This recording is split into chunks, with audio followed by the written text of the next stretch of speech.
he's going to be the same way when he's on a debate stage with Donald Trump. I just like the way Bernie is dismissive of the BS, and Donald Trump's going to be doing his whole performance art on the stage, and Bernie Sanders is going to be like, "We don't have time for this. We got to stop. This is all unnecessary." And then he's going to pivot back to his thing, and people are going to buy that.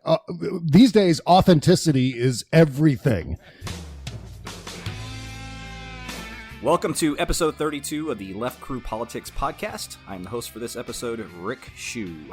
With me today is returning guest, author, certified Rotten Tomatoes film critic, and host of a bazillion podcast, my good pal, Professor Zaki Hasan. Zaki. Good morning. How goes it? I'm energized despite the news being very de-energizing. Hold that thought, sir. Okay, joining us for the first time, we're very excited about this guest, writer for Salon.com and host of the Bob Cesca Show, the one and only Bob Cesca. What's up? Hey, how's it going, guys? We're going to talk about the new Batman costume, right? That's going to be the entire 30 minutes here. Well, I'll tell you what. So I would love that. For those of you who are listening, Me too. I'm also on a Batman on Film podcast, and Zaki and I go back and forth doing Star Wars shit and politics. And I reached out to Bob on Twitter because I love his political commentary. I love his stuff. And was like, man, we'd love to have you on the show to talk politics. Bob, I've got to get you on a Batman show and talk. Yeah. And Oh, my God. Too. Yeah. I mean, I'm serious, man. I would love that. I'm doing a YouTube vlog tomorrow morning to discuss the fuckery of Warner Brothers not releasing an official photo of Robert Pattinson with his bike. Right. And let the leaked photos, control the narrative, so to speak. Anyway, I don't even know how the hell to segue out of this, so I'm going to just say Harvey Weinstein was just convicted. So how's that? Top of the show. We'll just start with that. What is Zaki? What is it again? To see, what did he get? He was found guilty on two of the charges, two of the counts. So criminal sexual act in first degree and third degree rape. Fuck him. Yeah, and I mean it's looking like for of the two he was found guilty on, the higher penalty is between 5 and 25. And I was, the idea that he could conceivably and probably would be out on the street in 5 years is sort of cringe-inducing a little bit, Yeah, Dancing with the Stars. That'll be his first stop. Yeah, right. After he gets out. Yeah. Basically. I'm already seeing the jokes. When will Trump pardon him? I wish that wasn't something that I... Yeah. Yeah, I don't know that I don't think Trump's going to pardon Harvey Weinstein, but the fact that we think that he might says a lot about Trump. Yeah, well, and that's obviously kind of a sick joke. I don't think he would either. But at the same time, with a lot of things in the Trump era, I don't know how to distinguish between satire and real life anymore. I don't even. Trump wants to be able to hang him around Democrats' necks. Oh, yeah. They're really loving this because they can. Harvey Weinstein's the one guy. Harvey Weinstein is the 57 states of the Me Too movement. When Barack Obama said 57 states when he meant to say 57 states and territories. And then every time we'd accuse the Republicans of being idiots, they would go, well, at least they didn't say there were 57 states. Right. And so this is all of you guys. Donald Trump is a sexual predator and he's confessed to it. He's on videotape confessing, and yet every time we mention that, well, Harvey Weinstein, got to remember Harvey Weinstein, Hillary Clinton got money from Harvey Weinstein. Well, the it's like with Elizabeth Warren. Donald Trump has told, going on 17,000 lies since Inauguration Day. Elizabeth Warren does one little thing 50 years ago with her cultural heritage, and that becomes the same caliber of lie as all 17,000 Trump lies. And Bob, I fantasize about her getting the nomination and being on stage with him in a debate and him bringing that up and just just watching her rip into him. Yeah, just as she goes through a litany of all 17,000 lies. Yeah. I'm a fake Indian. Yeah, you're a fake billionaire. You're a fake president. You're a fake father. Yeah, and that's amazing. One of the gazillion amazing things about Donald Trump and the mythology that surrounds him is that he's not a billionaire, not even close. I mean, the guy is at least The last time I checked, $350 million in debt to Deutsche Bank alone. That seriously reduces that. Whatever he said he's worth $9 billion back in 2015 or 2016. He is not worth anywhere close to that. If he is just a regular old millionaire, that would be a generous reading of his net worth. That guy's up to his ass in debt, and mostly Russian debt. Yeah. Zaki, do you think he's a billionaire? I don't think he is. If he is, he might be just worth maybe $1 billion, maybe. But I don't even know, man. I think Bob's got a lot of great points. Yeah. I mean, well, he's made a lot of money laundering. So much of his cash is either off the books or being gradually funneled into almost like Jason Bateman's character in Ozark. He's just trying to desperately funnel some cash into his own cash flow to make sure that it's all legitimate. But I don't even think I think he just floats on debt. I think that's his whole business model, because what he does is as soon as that debt is called in, he sues the person who loaned him the money. He's done that with Deutsche Bank at least twice that I'm aware of. There may be more times than that, but I know they call in his debt, and then he sues them for lending him the money in the first place, and acting irresponsibly during the Great Recession. That was one of the reasons why he sued Deutsche Bank after they lent him millions of dollars. It's incredible. All right. So listen, guys, we are recording on Monday, February 24th, 2020. I want to timestamp this because in all things politics, news goes away pretty quickly here, but our analysis, I think, will you guys will enjoy it in the weeks to come. But tomorrow, and correct me if I'm wrong, we have a debate tomorrow night, right, guys? We have two. We do? Yeah, we do. And this debate, so we're knee deep in the Democratic primary. Yeah. And so let's talk about who's all on the debate stage and kind of break that down real fast. I've Joe Biden, Bloomberg, Buttigieg, Amy Klobuchar, Bernie Sanders, Tom Steyer, and my personal favorite, Liz Warren. Zaki, quick question to you. Who has much at stake tomorrow night, do you think? Is it Bloomberg? Is it Biden? What do you think? It's the ground is so soft, the terrain keeps shifting. I would assume that if Bloomberg shits the bed again, then he's officially kind of an afterthought. Yeah. I think everything else, I mean, the conventional wisdom is already kind of hardened. I mean, people have an impression of Bernie's like doing his own thing. I think his support is not going to waver. I think people already have an impression of Biden. I think possibly Warren could cement further sort of the gains that she's made since last week. I think, to me, it's those four. It's Bernie, Warren, Biden, and Bloomberg, not necessarily in that order. I don't think Buttigieg and Klobuchar are really gonna. I don't think it's realistic to say they're gonna get the nomination. I don't either. Bob, what are your thoughts about tomorrow night? Any just let's throw that at you. What do you think? Who has the most at stake in your view tomorrow? I think both Elizabeth Warren and Mike Bloomberg have to have a really great night. And not that it's necessarily going to turn their fortunes around, but the fact is that they are going to be attacking Bernie Sanders. They're going to be going after Bernie Sanders heavily. In fact, I think everyone, what you saw last week, was it, with Mike Bloomberg acting as the printer in Office Space, getting hammered and destroyed in that field. That's such a great reference. I auditioned for that movie, by the way. Oh, you did? Hey, that's great. Swear to God, true story. I auditioned for that movie for the role of the boss, and talking to the girl from Friends is all I knew at the time. How funny. About the flair. And there was a large African-American woman, and she was a riot. She was like Marsha Warfield. I loved her to death. She was reading. She's great. She was reading for the same part as she looked like her. I don't remember her name, unfortunately, but she was reading for the same part. And she looked at me, and she's like, and I'm 22 at the time, and looked like I did then. And she's like, she looked up and down at me and just kind of looked at herself. She goes, honey, they don't know what the hell they're looking for on this. And they didn't. And in fact, Mike Judd actually ended up doing the part himself. So anyway. Oh, yeah. I remember that. That was a little great cameo role that he played there. So anyway, I had to just tell that story. But that is, Bloomberg was the fax machine or the printer or whatever in office space. That's right. That's going to stay with me forever. Go ahead. I'm sorry. Bernie's going to be that tomorrow night. Bernie is going to be the fax machine printer tomorrow night. And everyone's going to be gunning for him because he's the front runner. Plus, there's a lot of pressure right now to take him out of the race, to get him out of the way because everyone's freaking out.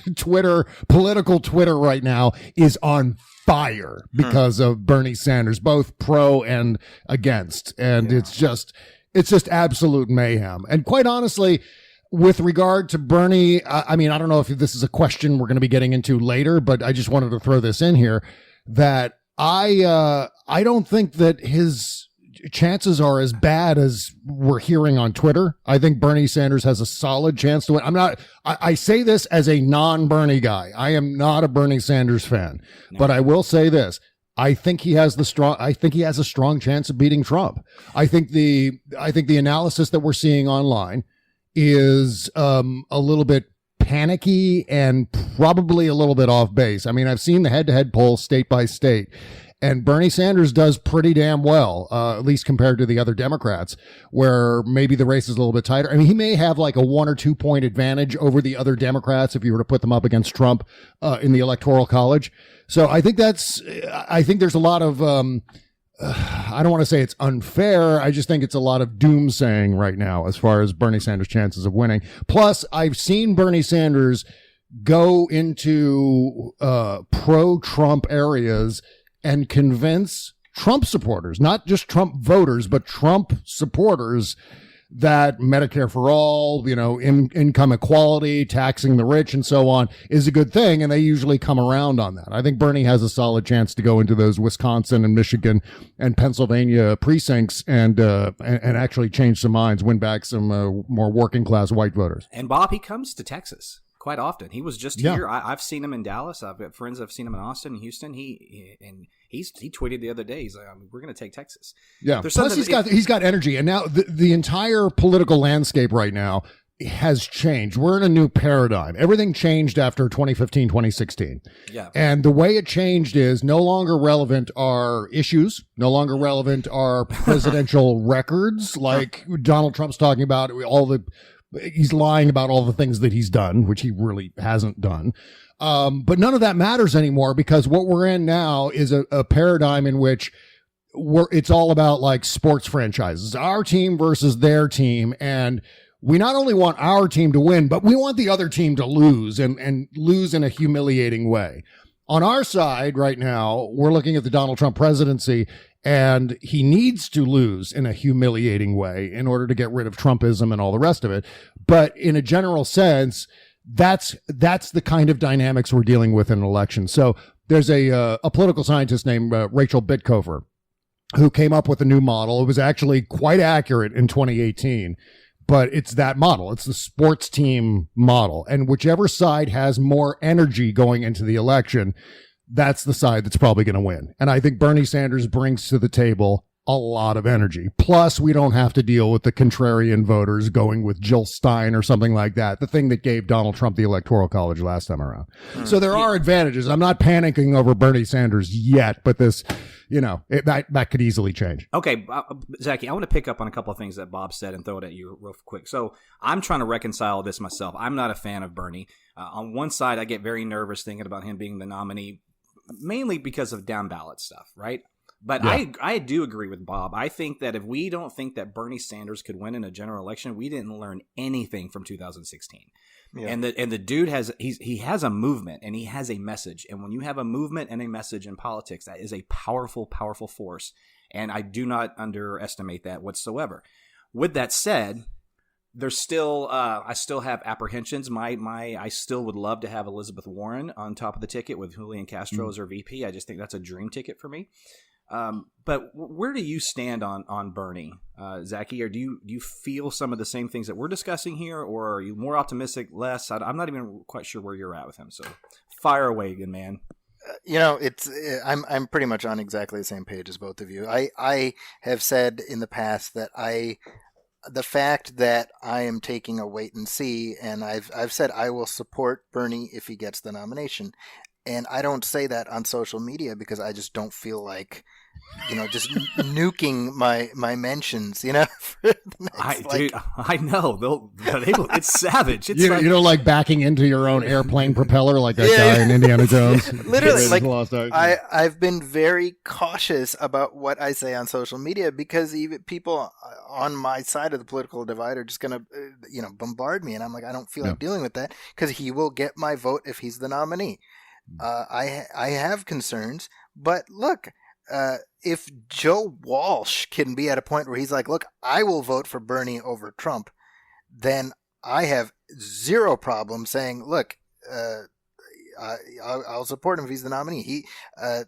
All the concerns you espoused about down ballot, everything, that's extremely worrisome to me because I feel like his voters are there to vote for him and no one else. So the question is, are there going to be enough other voters who realize the utility of, well, we have to make sure that we are, shoring up a Democratic Congress. That's my concern. But, I believe that people, to Bob's point, I mean, the ability that Bernie Sanders has to motivate people is like an equal opposite mirror image of what we see with the Trump phenomenon, except potentially, leveraged in a direction that's not abject evil, right? Which is nice.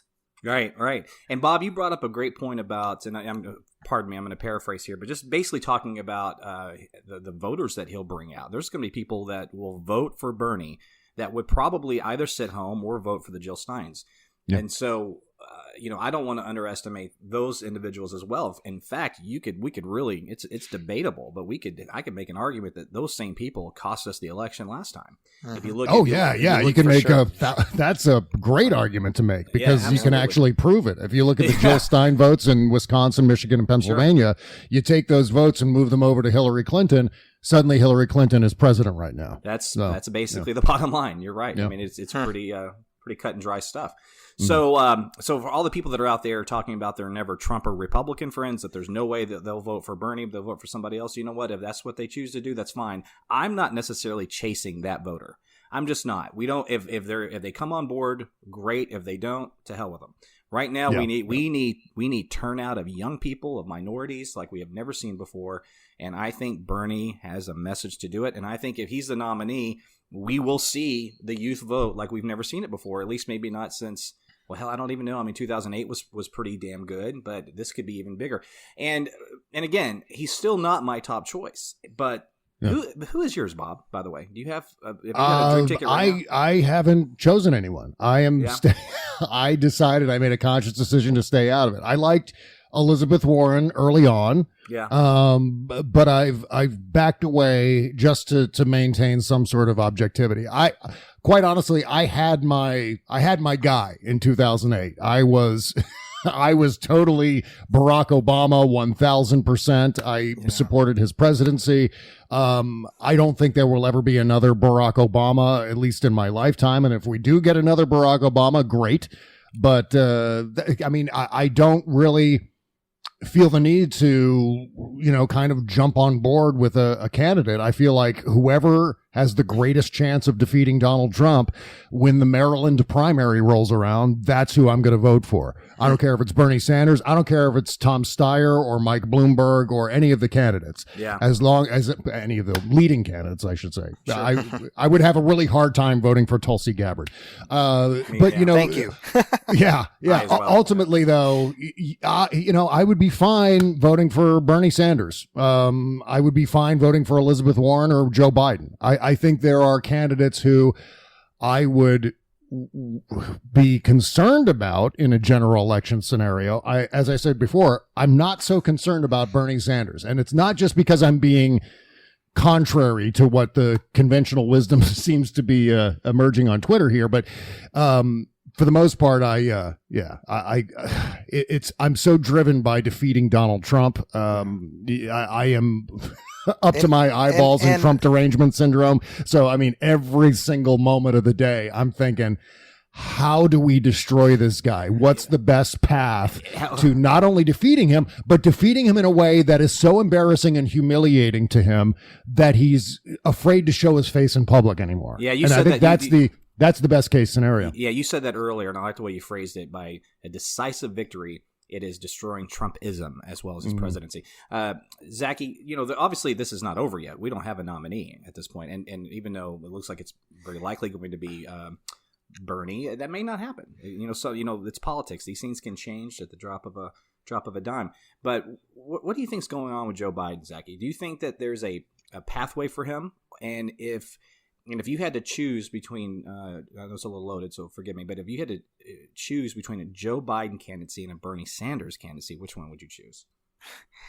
So first of all, South Carolina, if he comes out ahead, he's still in the hunt, and I think anything's possible. I think I like Joe Biden a lot as a person. I think his campaign has not been exceptional, and that's been a little bit disappointing, because certainly for me, we went through this in California, where we had the Arnold Schwarzenegger governorship, and that was sort of this sideshow thing that people did for a little while. And by the way, I would gladly take Arnold Schwarzenegger as president over Donald Trump. Yes. This is how fast the winds have changed. But at the time, it was like, oh my gosh, this guy's a disaster. And then he leaves, and what happens? Jerry Brown comes in, and it's good old Jerry Brown. He keeps his head down. You don't hear much about him, but he does 2 terms, and he does a lot for California. So I initially, shortly after Trump was elected, I was like, Joe Biden could be that person. And I still believe he could be that person, by the way, but his campaign has not been impressive.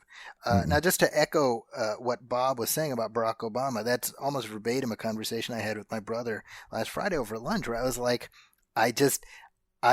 I want another Obama. I don't think we're ever going to get another Obama. And there's a scene in the first Iron Man movie where Jeff Bridges is like, Tony Stark built this in a cave with some scraps. And Peter Billingsley's like, I'm not Tony Stark, and it's like, we need Tony Stark. That's the problem. Right. We don't have that. So it's like, all right, well, I'm okay with any, like Bob said, other than Tulsi Gabbard, I'm okay with seriously any of the Democrats as opposed to Trump. So absolutely. I think that's an easy one for all three of us, right? At the end of the day, whoever's the nominee, we're going to vote to get rid of Trump. But and about Joe Biden, my biggest concern about Joe Biden in a general election scenario is that he doesn't have the energy. And I'm not talking about him personally. Right. I'm talking about the movement of people who are energized and who are turning up by the tens of thousands to see him speak, and just this positive vibe of support all around him. I don't see that. I see it on Morning Joe. Yeah. I see it among my Never Trumper friends on Twitter.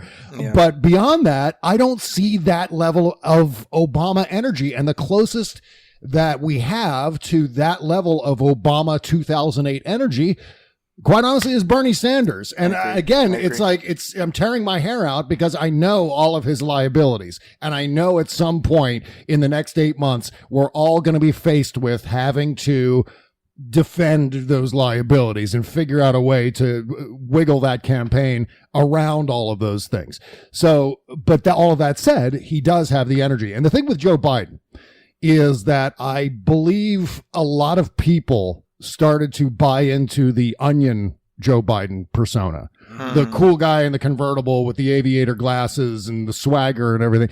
And then when he starts talking, he's not that guy. And I go back to 2008. Remember Fred Thompson, movie actor, Senator Fred Thompson, who I think Republicans consider to be maybe a potential new Reagan type figure. And they wanted him to run for years. It's why isn't Fred Thompson running? When he finally does, they see him on the stage and they go, why did we want that guy? Yeah. What happened to him? Can I just say something? Literally this morning before we started recording, I was teaching a class and I used Fred Thompson as an example. What are the odds of that? Today? That's crazy. Today, like less than an hour ago. And what was the context of your example? Well, I was talking about sort of making sure that your presentation is energized throughout. And I was like, Fred Thompson is a guy who again, he was an actor and he had a lot of enthusiasm, but he gets up there and he's like, well, this is what I want to do and this is my plan. Yeah, exactly. He just was a disappointment to the people who thought that he was going to get up there and have zingers and be ready with this they wanted the guy energy. from Die Hard 2. That's who they wanted. They wanted Yes, exactly right. That's the guy. And he turns out Fred Thompson's not his character from Die Hard 2. Well, he's dead now, but I mean, at the time, he it's just funny, wasn't. You talk about Joe Biden's onion persona, and as you said that, scrolling across my Twitter feed, I see an Onion article. It says, Biden begging donors to stop sending money so he can quit race. Yeah. I want to. Well, see, I mean, the other thing. I mean, I don't want to go into the realms of ageism. This is not an ageism thing, but a 78-year-old man is catapulting the youth vote. 78 years old. Well, yeah, but also there's a real practical concern about guys who are getting into the 80s territory, and that is what happens in a second term. Do they run for a second term? And then if they're not planning on running for a second term, what kind of vice president are they going to choose? And if you were to ask me, and feel free to ask me, well, it doesn't even matter because I'm just saying it. One of my biggest concerns about Bernie Sanders is that he's not going to pick someone who's going to balance the ticket. He's not going to pick someone like Kamala Harris or some sort of centrist African-American woman somewhere, Stacey Abrams even. Yeah. Instead, he's going to pick one of his fringe weirdos to run with him. And I don't mean to categorize every Bernie inner circle person as a fringe weirdo, but there's a lot of people that surround Bernie who probably are not vice presidential material in the traditional sense, but who Bernie will consider to be vice president. Like, I don't want to see Vice President Nina Turner. I don't want to see vice presidential candidate Susan Sarandon or like some sort of crazy thing that Bernie's going to say, yes, I'm going to pick this guy and all of my people will defend me if you say no, DNC establishment. Yeah, and there's going to be a fight over that. And that's my biggest concern is the running mate, not just in terms of winning this time around, but who is going to inherit the Bernie Sanders legacy when he decides that he's not up for a second term and decides not to run again or physically can't run again, something along those lines. I guess so. That's the thing that I'm biting my nails about right now. Sure, I think first of all, he can't make AOC his vice president, right? She's too young. That wouldn't work. Well, he can make whoever he wants. And that's my point earlier was that he can choose whoever he wants. And he's got this bro army to give the DNC hell when they try to stop him and get him to choose a more conventional, workable candidate. Because you have to be 30 to run for president, right? 35, right? 35. Okay, so AOC couldn't be. She is 30. She's 30. But can you make can a VP be? What is there an age limit? I don't even know. Is there some kind of age limit? I'm not sure. Yeah, I'm not sure if there's. I mean, the consideration about a vice president is can they on day one if they need to take over, so that immediately would disqualify. That would disqualify. Yeah, that's what I would think. Okay, because you're right. That would be the second most powerful person in the world. Okay, so actually, I had on a list here. That was one of my second to last questions for you guys. Was actually about VP picks. What do you think, Zaki? I think Bob is correct in the sense that I would love to see if he was the nominee and picked a Kamala Harris. I think that would be a brilliant move, but I don't think he'll do it. I think a sop to pragmatism would make sense, but that doesn't seem like it's in the Bernie Sanders wheelhouse. And just to the point about Kamala Harris, she's another one. I mean, her, Julian Castro, Cory Booker, man, it still sucks. It really, I think sucks. all three of them were exceptional candidates, and it kills me. I mean, they didn't even make it to the starting line. I know. As far as who, at one point in time, Beto and Harris was like a dream ticket to me a year ago. I mean, I remember you and I talking about that. Yeah, and I still love Beto, but I get what happened to him. But Kamala Harris should still be in this race. Yeah. So should Castro, in my opinion. But I'm sorry, Zach, go ahead, man. No, I mean, in terms of what makes sense for Bernie Sanders, I would say get somebody younger, get somebody who's maybe a little bit more moderate, but I don't know that makes sense with his brand. And I also think it may not matter. I was, we're talking about Joe Biden, and if let's say a Biden gets the nomination, you can basically kiss off all the young voters that Sanders has energized. And I think with Bernie Sanders, you're going to get all those youth voters, and then you're going to get a lot of people who are like, well, I don't want Trump, so I'll vote for him. So exactly. Yeah. Well, and the other thing is, my biggest concern about Bernie Sanders, strangely enough, is not socialism, because I think, whenever he gets the opportunity, we saw it last week, whenever he's confronted with that question about socialism, which it's just the goddamn, talk about idiocracy. The whole stupid mythology around democratic socialism is just unbelievably frustrating, because it's all based on naivete and fear and, kind of Cold War era thinking. So it's just such a non-issue as far as we're a mixed economy in this country. We're not a capitalist economy. And you can look at any economics textbook will tell you that exact thing. We are a mixed economy. Elements of socialism, elements of capitalism. But you take that aside, take that out of the equation. The biggest liability that Bernie Sanders has is women. College-educated white women who all supported Hillary Clinton last time around, who were the targets of the Bernie bros on social media, who just cannot stand Bernie Sanders because of the people who surround Bernie Sanders. And so he's going to have to do a lot of outreach to the former Hillary coalition and bring those women in, because if he doesn't win over those women, right now, the other Democrats have, I think, I want to say at least a 10-point advantage over Bernie Sanders among college-educated white women. And that's not, Bernie Sanders only beats Trump by 2 points with college-educated white women. I saw that yesterday, and it gave me pause. Yeah. And that's going to be the biggest concern that Bernie is going to have in terms of really taking, because the reason we're all supporting Bernie Sanders, let's all face it here, that we're not necessarily Bernie people, but the reason we would vote for Bernie Sanders and defend his campaign is because he's got the energy to beat Trump. I think he's maybe not personally, but I think the movement around him is energetic enough to do that. And the thing that would dampen that energy is if, college-educated white women decided to stay home or whatever on election day because they just don't like Bernie. And again, it doesn't need to be a lot of them. It doesn't need to be all of them. It just needs to be 70,000 of them in particular states in order to make that difference. And I would like to think, Bob, that maybe if he does become the nominee and now we have someone to actually focus on, that will curtail that discrepancy. I'm hoping.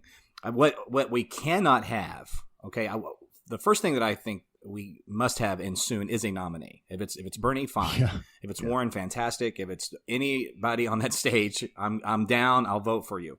We cannot have a broken convention. Can't happen. No. Can't happen. It's just, we're already in uncharted territory right now with this nomination process. Having a brokered convention would just be, self-immolation. It would be suicide. Yeah. So this show will go live tomorrow morning, which will be the 25th, which is the day of the debate. So why don't we just do a quick, Zaki, what is your prediction for the debate tomorrow night? Well, I've done this before and it always works. Prediction: pain. Yeah, another great Clever Lang reference. I think we've done more pop culture film references on this episode than we have collectively out of the other 33 we've done. This is great.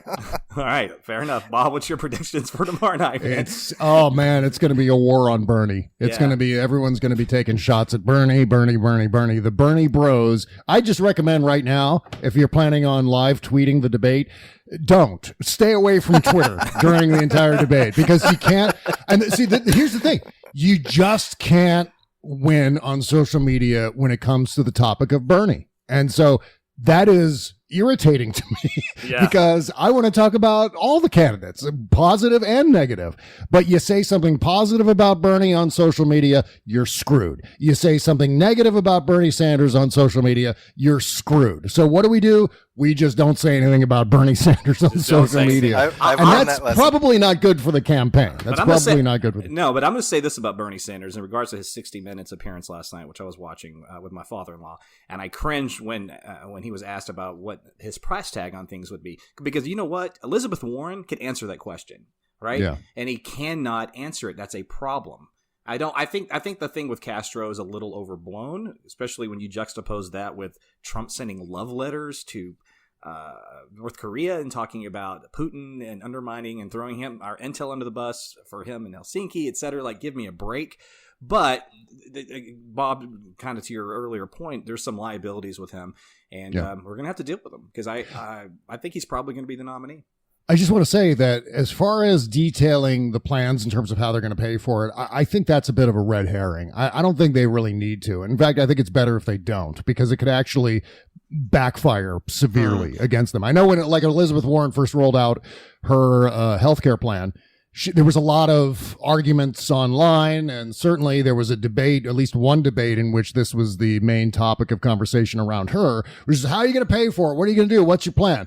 And so there was all this pressure, and then finally she released the plan, and then there was even more chaos surrounding the plan. Like, there was more arguing and more bad. So it was a no-win for Elizabeth Warren. Plus, it may have scared away some voters who thought perhaps the price tag was too big or that it wasn't detailed enough. So it's like, it's one of those rabbit holes that you just try to avoid during a campaign, because you don't want to, you don't want to. I remember, God, these are all fair points, by the way. Damn if you do, damn if you don't. Certainly. And like in 1992, I remember Paul Tsongas was giving Bill Clinton a run for his money in the primaries, and his whole thing was that he's not Santa Claus, and he was talking about how I'm going to have to raise taxes to do what we want to do, and that destroyed him. That ruined his chances, because he was too. You want to be revealing in a campaign, but you don't want to be too revealing. You want to be enough so that you're selling your policy, but at the same time, you don't want to oversell it and mention details that, I don't think, like, if you're a car salesman, I don't think you're going to tell your potential customer that, this car, this make has been recalled a bunch of times in the past, so I don't know if you want to buy it. So, you just have to be really, really careful with that sort of thing. That's all I'm saying. No, that's all fair. And, he does have a good rebuttal to that anyway. He says, why do people ask me this, but they don't ask how we're going to pay for wars or pay for draconian tax cuts or whatever? And that's valid. That's the kind of stuff. And also, he's going to be the same way when he's on a debate stage with Donald Trump. I just like the way Bernie is dismissive of the BS. And Donald Trump's going to be doing his whole performance art on the stage, and Bernie Sanders is going to be like, we don't have time for this. We gotta stop. This is all unnecessary. And then he's going to pivot back to his thing, and people are going to buy that. These days, authenticity is everything. And Donald Trump has this fake authenticity, of course. Oh my gosh! But people think he's authentic. Yeah, he tells it like it is. No, he doesn't. He's the biggest bullshitter I've ever seen in my life. And by the way, he's also not tough. I grew up in Mesquite, Texas, around real tough guys my whole life. He's not tough. The biggest coward on the planet, man. He is just a whiny diaper baby every second of the day. But Bernie is genuine. I think people regard Bernie as being authentic, and that carries a lot of weight. And I think it's going to carry a lot of weight in some of those swing states, some of the battleground states. So Zaki, I'm going to be able to pinpoint the moment that I really began to warm up to the idea of Bernie, and it's going to be this episode in Bob's impression of Bernie. That's we get to hear more of that. That just made the show. I'm just going to loop that. Someone's got to do it, man. It's just the amount of panic right now on social media around Bernie Sanders is just, to me, over the top. It's just, again, I was calling Trump a performance artist there a second ago. Lots of performance art happening, especially among never Trumpers right now with the topic of Bernie. And I just think it's not as dire as they're saying. Bill Kristol was overcome with the vapors when the Nevada caucus, and I was like, I'm just heartbroken that Bill Kristol is upset. That's what I was talking about earlier. We don't want to lose Bill Kristol, do we? It's exactly what I was talking about earlier. If they want to come in, that'd be such a shame. We've got it's an open invitation, all hands on deck. But if you're a never Trumper, we're not catering to you. Sorry. Right. Okay. The guy who courted Sarah Palin in 2008. Nope. He got off of a Carnival cruise in Alaska and went to Wasilla and met with Sarah Palin and the Wasilla hillbillies, all those people surrounding her. I guess by all those people, I mean her kids. But that was weird. But yeah, it was Bill Kristol. It was Bill Crystal who first courted Sarah Palin. I who know. First tested her to see if she was vice presidential material, and the rest is history. My God. Okay. And what was John? And by the way, you can draw a straight line from Sarah Palin to Donald Trump. Oh, yeah. You can draw a straight line from Dan Quayle to George W. Bush to Sarah Palin to Donald Trump. Next is President Camacho and Brondo on the crops. All right, dude, there is no better place to end the show than that. So, guys, thanks for an informative and hysterical discussion. Let me just say, by the way, go. Bob, I have read your stuff for years on Salon, so it has been such an honor to share thanks. The air with you, man. This is such a thrill, really. Yeah, well, next time we'll talk about the Snyder Cut. Why don't we do that? Yeah. Hey, Bob, I'm gonna loop you in on a. Let's see. Some of our listeners are like, what the hell are they talking about? But Bob, please come do something geek related with us. Okay. Oh, you bet. I'd love to get you that. on one of our YouTube vlogs too. That's fun. I'm recording one tomorrow. But all right. So anyway, enough of that right now. So Zaki, why don't you do your plug? Bob, plug something after Zaki, please, sir. Then I'll wrap this thing up and we'll get out of here. Look for my articles in the San Francisco Chronicle. I got a fun one coming up this week where I look at the pulp newspaper superhero movies of the 1990s. So Dick Tracy, The Shadow, and The Phantom. And also you can find me on social media. My Twitter handle is Zaki's Corner. That's Zakis Corner. And if you like my stuff as much as Zaki does, please support my work at Patreon and on my Patreon page. That's bobcescashow.com, or you can just click the Patreon link at bobcesca.com. There you go. And in closing, thank you all for listening, and please remember to hit us up on Twitter at Left Crew Politic. It is politic, not politics, because of a character limitation. Damn you, Twitter. Over on Facebook, yes, we're still on Facebook. We have 12,000 followers over there, and we love you guys for that. Thank you very much. Keep it going. And then hit us up on YouTube. We've got a little YouTube channel, right? And then also where a great podcast can be found. I am Rick Shew. On behalf of myself, Michael Malloy, and Jeremy Garoki, we thank you for your support, and thanks for listening. Thanks for listening to this episode of our Left Crew Politics podcast. You can find us on Twitter at Left Crew Politic. Follow the Facebook page at facebook.com/leftcrewpolitics and the LCP website, leftcrewpolitics.com. Search for our channel on YouTube, iTunes, and Google Play. Without care, yeah.